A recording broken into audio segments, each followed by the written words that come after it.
ہر ایک دہن میں زبان باقی ہے، بے شک بے شک ادھر نہ تیر نہ خنجر کمان باقی ہے،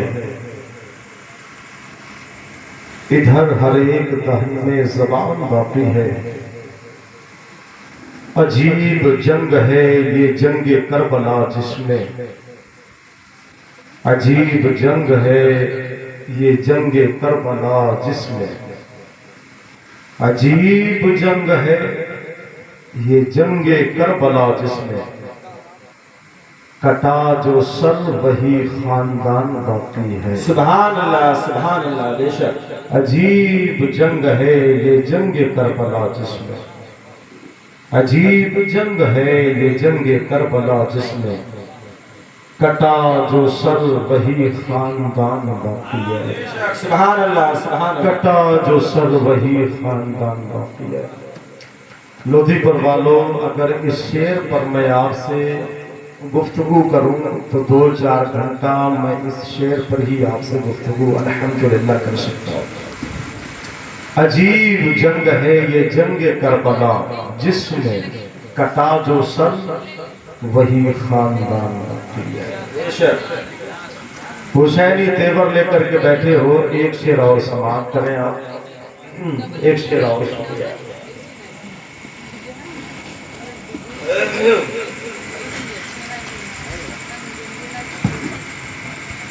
ہر ایک غم کو بھلا کر حسین لکھتا ہوں، بے شک ہر ایک غم کو بھلا کر حسین لکھتا ہوں، خوشی کے دیپ جلا کر حسین لکھتا ہوں، ہر ایک رنگ ہر ایک غم کو بھلا کر حسین لکھتا ہوں، خوشی کے دیپ جلا کر حسین لکھتا ہوں، کچھ ایسی مشق ہے مجھ کو حسین لکھنے کی، کچھ ایسی مشق ہے مجھ کو حسین لکھنے کی، ہوا میں رنگ اڑا کر حسین لکھتا ہوں۔ سبحان اللہ کچھ ایسی مشق ہے مجھ کو حسین لکھنے کی، کچھ ایسی مشق ہے مجھ کو حسین لکھنے کی، ہوا میں رنگ اڑا کر حسین لکھتا ہوں۔ سبحان اللہ ہوا میں رنگ اڑا کر حسین لکھتا ہوں۔ اب بلند آواز میں آپ لوگ درود شریف پڑھیے۔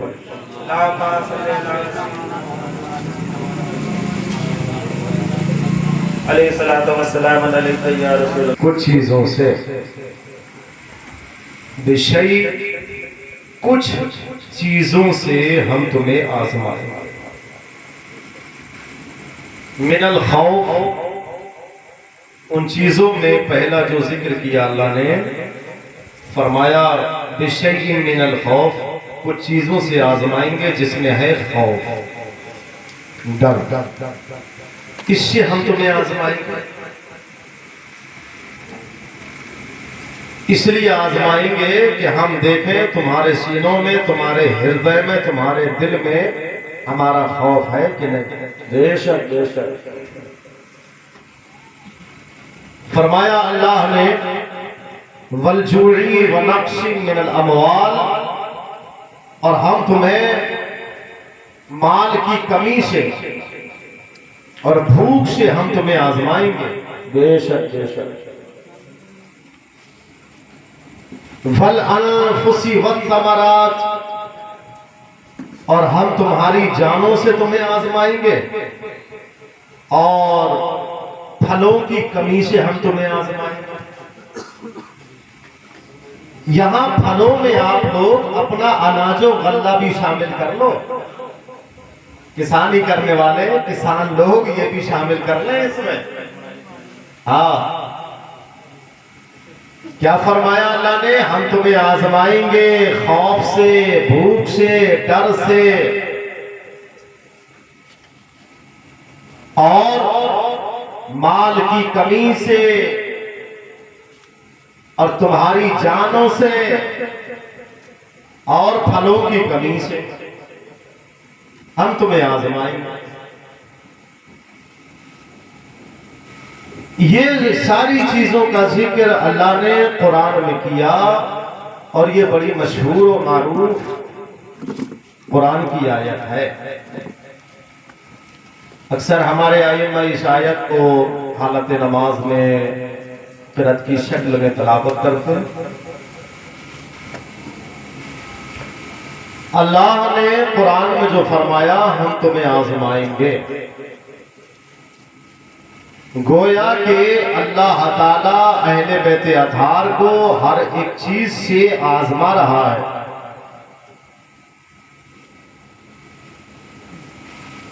دیکھو اہل بیت اطہار کو جانوں سے آزمایا تو مصطفیٰ جان رحمت کے لاڈلوں نے اپنی جانوں کے نذرانے اللہ کی راہ میں دے دیے. بے شک. مال سے آزمایا تو مال بھی راہ خدا میں دے دیا. اللہ نے ڈر سے خوف سے آزمایا تو وہ بھی اللہ کی راہ میں حضور کے گھر والوں نے پیش کر دیا. پھر ہم نے اللہ کی بارگاہ میں عرض کیا، ہم نے کہا یا اللہ تو ڈر سے، بھوک سے، جان سے، مال سے، پھلوں کی کمی سے، اولاد سے، آرام سے، سکون سے، غریبی سے، امیری سے، ہر ایک چیز سے تو ہمیں آزمائے گا. بڑھاپا دے کے آزمائے گا، بیماری دے کے آزمائے گا، جوانی دے کے آزمائے گا، کبھی طاقت دے کے آزمائے گا، کبھی طاقت کو چھین کے آزمائے گا، کبھی تندرستی دے کر کے آزمائے گا، کبھی بیماری دے کے آزمائے گا. یا اللہ اتنی کٹھن ہماری آزمائش ہوگی تو پھر ہم اگر اس میں کامیاب ہو گئے، تو ہمارے لیے بھی کچھ ہے. اللہ نے فرمایا کہ ان ساری حالتوں میں، ان ساری آزمائشوں میں جو بندہ صبر کرے گا، صبر، اللہ نے فرمایا صبر کرنے والے کو ہماری طرف سے خوشخبری کی بشارت عطا کر دو. سبحان اللہ، سبحان اللہ، سبحان اللہ. انسان کو ہر حال میں صبر کرنا چاہیے، اور اللہ کی نعمتیں جب اسے میسر آ جائیں تو پھر انسان کو اللہ کا شکر ادا کرنا چاہیے. بے شک، بے شک. کتنے لوگ اللہ کا شکر ادا کر رہے ہیں؟ غور کریں آپ. وہ اللہ ہی تو ہے. آج سے 15 سال 20 سال پہلے ہمارے مکان اور ہماری مال کی کمائی اور ہمارے ہاتھ پاؤں کی کمائی، ہماری محنت کی کمائی میں اتنی برکت نہیں تھی جتنی برکتیں آج ہمارے مال میں اللہ تعالیٰ نے پیدا کر دی ہیں. بے شک. مگر کتنے لوگ ہیں ایسے جو شکر ادا کر رہے ہیں، اس کی نعمتوں کا اظہار کر رہے ہیں؟ آپ کو بہت کم لوگ نظر آئیں گے، بہت کم لوگ. اور جو لوگ اللہ کا شکر ادا کرتے ہیں تو اللہ تعالیٰ ان سے راضی ہوتا ہے، اور ان کی نعمتوں میں، ان کی کمائیوں میں اللہ تعالیٰ ان کے مال میں برکتیں پیدا کر دیتا ہے. بے شک. سبحان اللہ، سبحان اللہ. اب آئیے آپ اصل پوائنٹ پر. فرمایا اللہ رب العزت نے کہ ہم تمہیں آزمائیں گے. اب ان آزمائشوں میں اس وقت میں اہل بیت اطہار کس طرح سے اللہ کی راہ میں اس میدان میں اور اس امتحان میں اور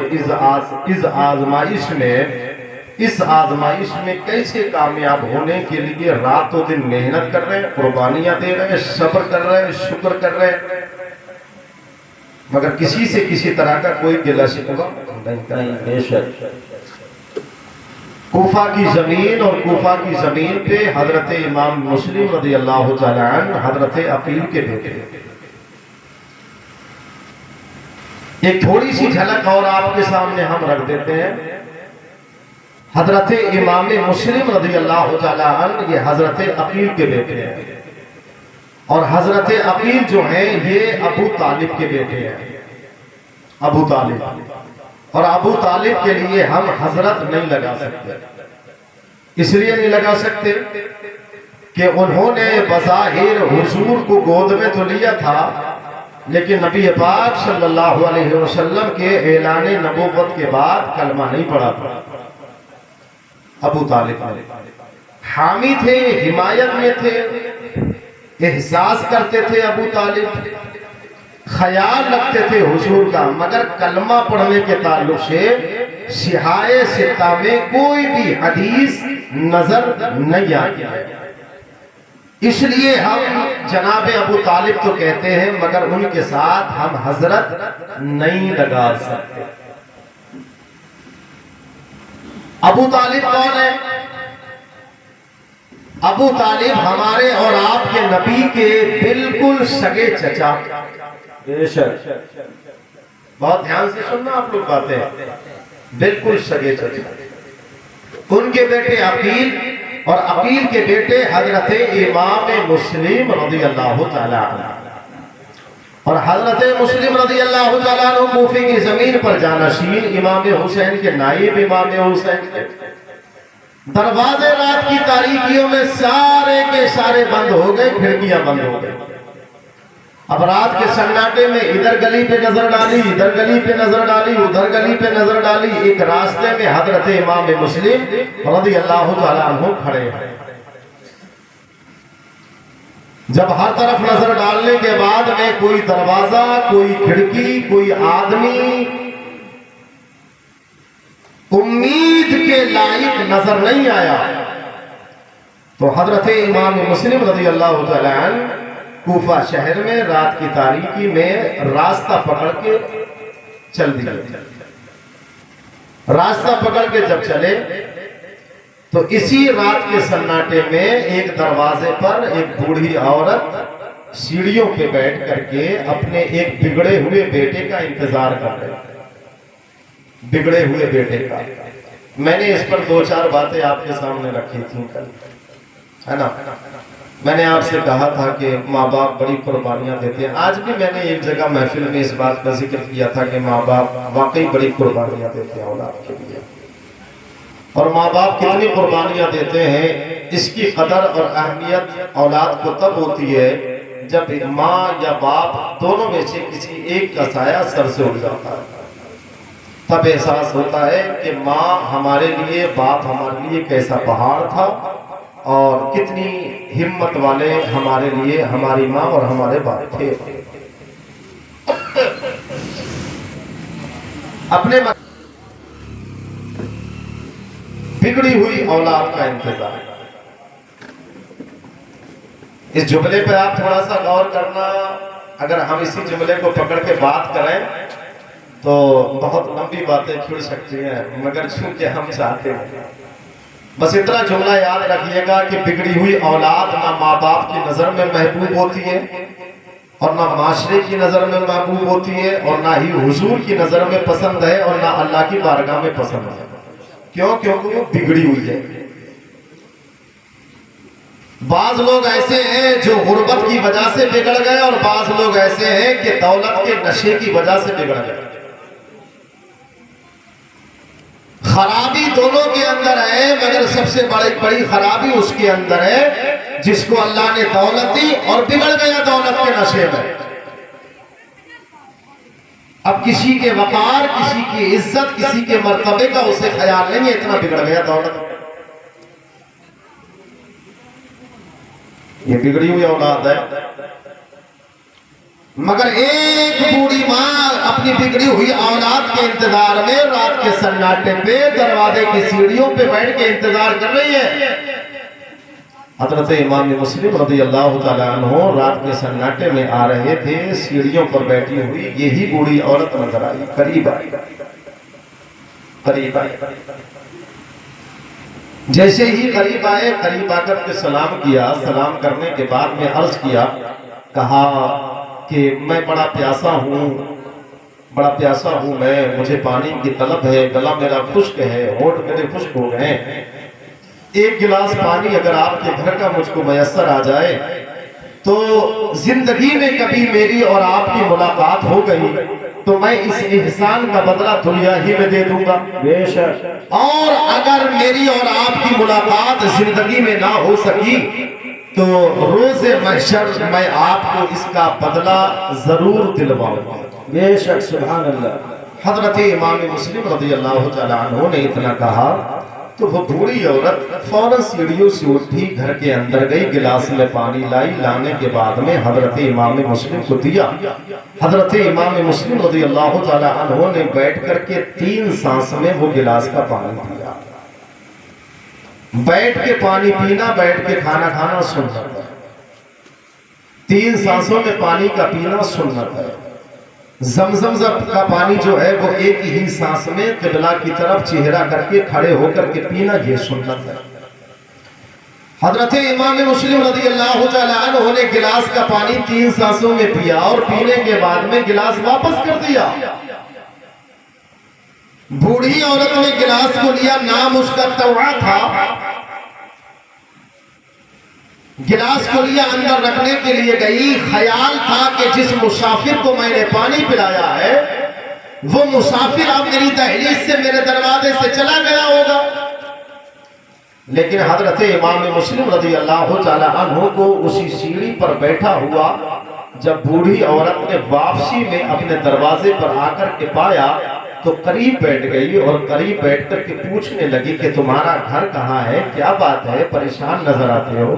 حضرت امام مسلم رضی اللہ تعالیٰ عنہ نے فرمایا کہ اتنے بڑے شہر میں میرا کہیں گھر نہیں ہے، نہ میرا کوئی اپنا ہے۔ اتنے بڑے شہر میں نہ میرا کوئی ہے اور نہ ہی میرا گھر ہے، نہ میرا کوئی اپنا ہے، لہذا میں مسافر ہوں، پریشان ہوں، اس وقت میں مجھے کسی نہ کسی کی مدد کی ضرورت ہے۔ اس بوڑھی عورت کا نام طوا تھا۔ اس نے پوچھا کہاں سے آئے ہو؟ کہنے لگے کہ میں مدینے سے آیا ہوں، مکہ سے بھیجا گیا ہوں، حسین کا نائب بن کے آیا ہوں۔ تو طوا نام تھا ان کا۔ یہ خادمہ نہیں ہے، خادمہ، خادمہ نہیں ہے یہ مسلمانوں کی۔ انہوں نے جب اتنا سنا کہ امام حسین کے جانشین بن کے آئے ہیں تو فوراً بول اٹھی، اچھا تم ہی مسلم ہو جو کوفہ میں جانشین بن کے آئے؟ حضرت امام مسلم رضی اللہ تعالیٰ عنہ نے فرمایا ہاں میرا ہی نام مسلم ہے۔ طوا کے دل میں محبت پیدا ہو گئی، بڑے ادب سے، بڑے اطمینان سے فوراً عرض کیا، کہا کہ اتنے بڑے شہر میں اگر کوئی تمہارا حامی نہیں ہے تو آپ گھبرائیں نہیں، آپ میرے گھر میں آئے، میرے گھر میں آ کر کے مہمان بنے۔ حضرت بیٹا اتنے بڑے شہر میں کوفہ میں میرا کوئی اپنا نہیں ہے، نہ میرا گھر ہے، میں مسافر ہوں۔ طوا نے کہا کہ آج آپ میرے گھر میں مہمان بن جائیں۔ اٹھایا اور اٹھا کر کے ایک خاص کمرے میں لے گئی، لے جانے کے بعد میں زمین پر فرش بچھایا اور فرش بچھانے کے بعد میں عرض گزار ہوئی، کہنے لگی بڑے بھوک لگی ہوگی آپ کو، کچھ کھایا تو ہوگا نہیں آپ نے، نہ کچھ پیا ہوگا، ہاں ابھی آپ نے پانی پیا ہے لیکن کچھ کھایا آپ نے نہیں ہوگا، لہٰذا میں فرش بچھا دیتی ہوں، اس پہ آپ بیٹھ جائیں۔ دسترخوان لگایا، کھانا لے کر کے آئی، لانے کے بعد میں حضرت امام مسلم کے سامنے رکھ دیا۔ حضرت امام مسلم رضی اللہ تعالیٰ عنہ کو چاہیے تھا کہ کھانا تناول کر لیں، مگر سامنے کھانا رکھا ہوا۔ حضرت امام مسلم رضی اللہ تعالیٰ عنہ نے ایک بھی لقمہ اپنے حلق سے نہیں اتارا، ایک بھی لقمہ اپنے حلق سے نہیں اتارا۔ دیکھو ہم چاہتے تو اس پہ بھی بات ہو جاتی، ابھی صرف یہ 2-4 پیکٹ بکنے کی بات تھی تو آپ کی نگاہیں بار بار ادھر جا رہی تھی، کب ہمارا نمبر آئے گا، کب ہمیں ملے گی۔ حضرت امام مسلم رضی اللہ تعالیٰ عنہ اسی اسلام کی خاطر، اسی قرآن کی خاطر، اسی شریعت کی خاطر اور ہم جیسے گنہگاروں کی خاطر آپ دیکھو کوفہ کی زمین پر کتنی پریشانیاں اٹھا رہے ہیں۔ کھانا سامنے رکھا ہوا ہے، فرش بچھا دیا گیا، دسترخوان لگا دیا گیا، پانی بھی رکھ دیا گیا ہے، کھانا بھی رکھ دیا ہے، مگر ایک لقمہ حضرت امام مسلم نے نہیں چبایا۔ سر جھکا کے بیٹھے ہوئے تھے، خیال تھا اس بات کا کہ میں نے حسین کو خط لکھ دیا ہے، حسین چل پڑے ہوئے، سب سے زیادہ حضرت امام مسلم رضی اللہ تعالیٰ عنہ کو یہی بات ستا رہی تھی کہ حسین چل پڑے ہوں، حسین چل پڑے ہوں، حسین نکل پڑے ہوں۔ دو چھوٹے چھوٹے بچوں کو لے کر حضرت امام مسلم آئے تھے، مگر بچوں کا خیال 2-4 بار ہی آیا ہوگا۔ یہ حضرت امام مسلم ہے کہ بار بار اگر خیال کسی کا آ رہا ہے تو اس کا نام حسین ہے۔ بے شک بے شک، بار بار جس کا خیال آ رہا ہے اس کا نام حسین ہے۔ کھانا نہیں کھایا، کھانا ایسے ہی رکھا رہا۔ اب آپ دھیان دیجئے گا، بوڑھی عورت نے جس کا نام توا تھا اس نے کھانا رکھ دیا تھا اور کمرے کا دروازہ پھیڑ کر کے دروازے دونوں پلے ملا کر کے باہر آ گئی، آ کر کے پھر سیڑھی پہ بیٹھ گئی اور وہیں پر بیٹھ کر اپنے اسی بگڑی ہوئی اولاد کا پھر سے انتظار کرنے لگی۔ بگڑی ہوئی اولاد کا، میں یہ جملہ بار بار بولوں گا بھائی، ہمارے گاؤں میں بھی کچھ لوگ بگڑ گئے نا، اس لیے بار بار بولنا پڑ رہا ہے یہ جملہ۔ پھر سے یہ بوڑھی عورت سیڑھیوں پر آ کر کے بیٹھ گئی اور اپنی بگڑی ہوئی اولاد کا انتظار کرنے لگی۔ اولاد بھی کیسی؟ بدتمیز اور شرابی اولاد تھی۔ بیٹا تھا ایک، شراب پینے کا عادی تھا۔ بعض نے لکھا ہے کہ اس کا نام بلال تھا، مگر صحیح معنوں میں جو ہم نے تاریخ اسلام اور تاریخ کربلا پڑھی ہے تو ہمارے مورخین نے اس کا نام ظاہر نہیں کیا ہے، بعض نے لکھ دیا ہے، مگر ہمارے اپنوں نے نام ظاہر نہیں کیا ہے۔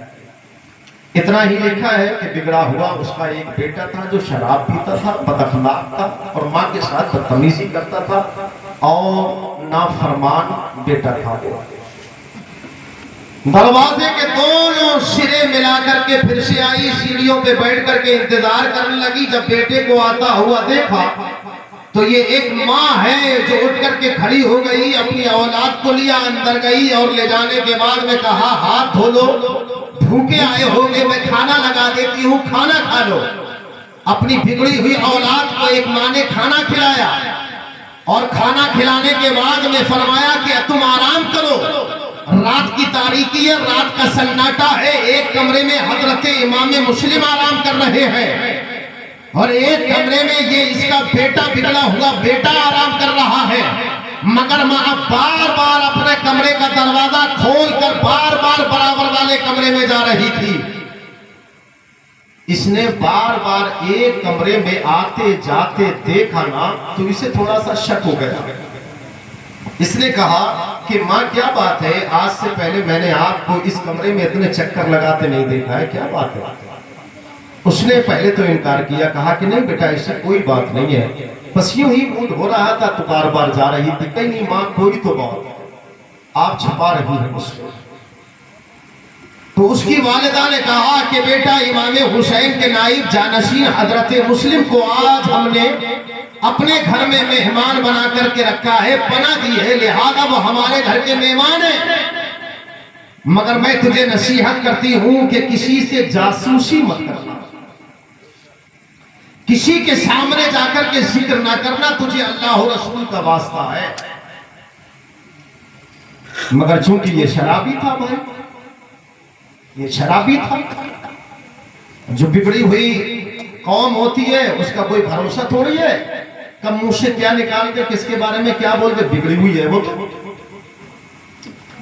بھروسہ نہیں تھا ماں کو، پہلے دبانے کی کوشش کی، چھپانے کی کوشش کی، مگر جب وہ زیادہ اصرار کر بیٹھا تو ماں نے بتا دیا مسلم ہے، گھر کے کمرے میں آرام کر رہے ہیں، آج ہمارے گھر میں مہمان بن کے آئے ہیں، اللہ کا بڑا احسان ہے کہ آج ہمارے گھر میں علی کے بیٹے مہمان بنے ہیں۔ بے شک بے شک، رات بھر اس کا بگڑا ہوا بیٹا کروٹیں بدلتا رہا، صبح آنے کا انتظار کرتا رہا۔ صبح ہوئی، اشعث کا بیٹا جس کا نام محمد تھا، محمد بن اشعث،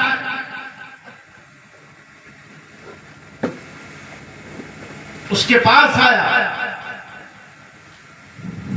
اور آنے کے بعد اس نے کہا اگر بولو یا حسین، اگر روزانہ بغیر مائک کے ایسے ہی میلادیں ہوتی رہی تو مزہ آ جائے گا. سبحان اللہ. کیونکہ جب ہم مائک میں کہلواتے تھے کہ بولو یا حسین تو اتنے زوروں سے نہیں بولتے تھے. یہ آج ہمیں پتا چلا کہ آپ لوگوں کی عادت بغیر مائک کے سننے کی ہے. آپ کی عادت بنی ہوئی ہے. ایک بار اور ذرا ہاتھ اٹھا کر کے بولو یا حسین. سبحان اللہ سبحان اللہ. اب اسے رکھ دیتے ہیں تھوڑی دیر کے لیے. اب سنو آپ بہت دھیان سے، وقت بڑا قیمتی ہے اور رات میں آپ لوگوں کو آرام بھی کرنا ہے، دن میں آپ لوگوں کو کام کرنا ہے. ٹھیک ہے، دھیان سے سنو آپ.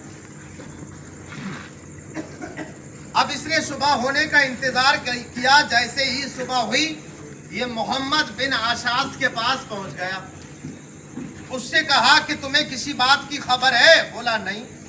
بولا تمہیں پتا نہیں ہے ابن زیاد جو اس وقت میں کوفے کا گورنر ہے، اس نے امام مسلم کو کھوجنے کی، ڈھونڈنے کی ایک مہم چلائی ہے، اور اگر ہم نے مسلم کا پتہ اس کو بتا دیا تو اس کے دربار سے ہمیں انعام ملے گا. شرابی تھا بھائی، لالچ میں آ کر کے اس نے کہہ دیا.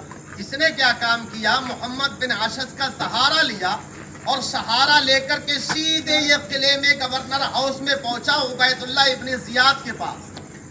ابن زیاد یعنی کہ عبید اللہ. ٹھیک ہے، اس کے باپ کا نام زیاد اور اس کا نام عبید اللہ. اس کے پاس میں آیا، دونوں آئے اور دونوں آنے کے بعد میں بولے کہ بادشاہ آپ کو جس بندے کی تلاش ہے ہمیں پتا ہے کہ وہ کس کے گھر میں قیام کیے ہوئے ہے، کس کے گھر میں آرام کر رہا ہے، کس کے گھر میں کھا رہا ہے، ہم کو پتا ہے. عبید اللہ ابن زیاد نے کہا اگر پتا ہے تو بتاؤ، ہم اپنے سپاہی اپنی فوج کو ابھی بھیجتے ہیں، اس کو گرفتار کرائیں گے. محمد بن عاشس نے اس کی طرف اشارہ کر دیا. کہا کہ یہ لڑکا ہے، اس کے گھر میں رات بھر امام مسلم نے قیام کیا ہے. کہا اچھا؟ کہا ہاں. اب ذرا توجہ دیں آپ. عبید اللہ ابن زیاد نے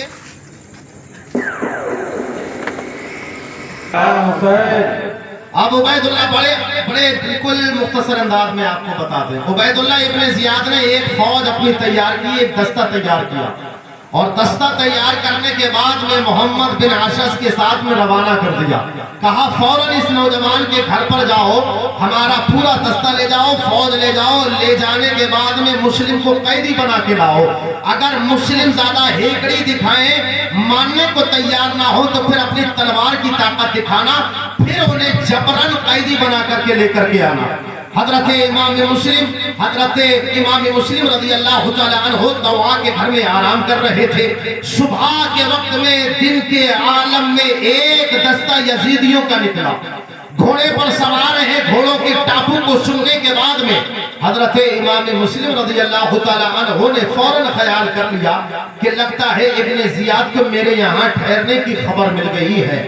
ٹاپوؤں کی آوازیں جب کانوں میں آئی تو فوراً اپنی تلوار نکالی، اور تلوار نکالنے کے بعد میں آپ مکمل طریقے سے تیار ہو گئے. جیسے ہی آپ تیار ہوئے یزیدی دستے کا مقابلہ کرنے کے لیے، تو آپ اپنی تیاریوں میں ایسے تھے کہ آپ کے ہاتھ میں تلوار کی، مکمل جنون تھا آپ کے اندر. جب یہ دستہ آیا تو آ کے دروازے پر انہوں نے آواز لگائی. حضرت امام مسلم رضی اللہ تعالیٰ عنہ نے فرمایا کہ تم مجھے قیدی بنانے کے لیے آئے ہو؟ ابن زیاد کا ہرگز میں قیدی نہیں بنوں گا. اگر آپ کو مقابلہ کرنا ہے، لڑنا ہے تو لڑنے کے لیے مسلم تیار ہے.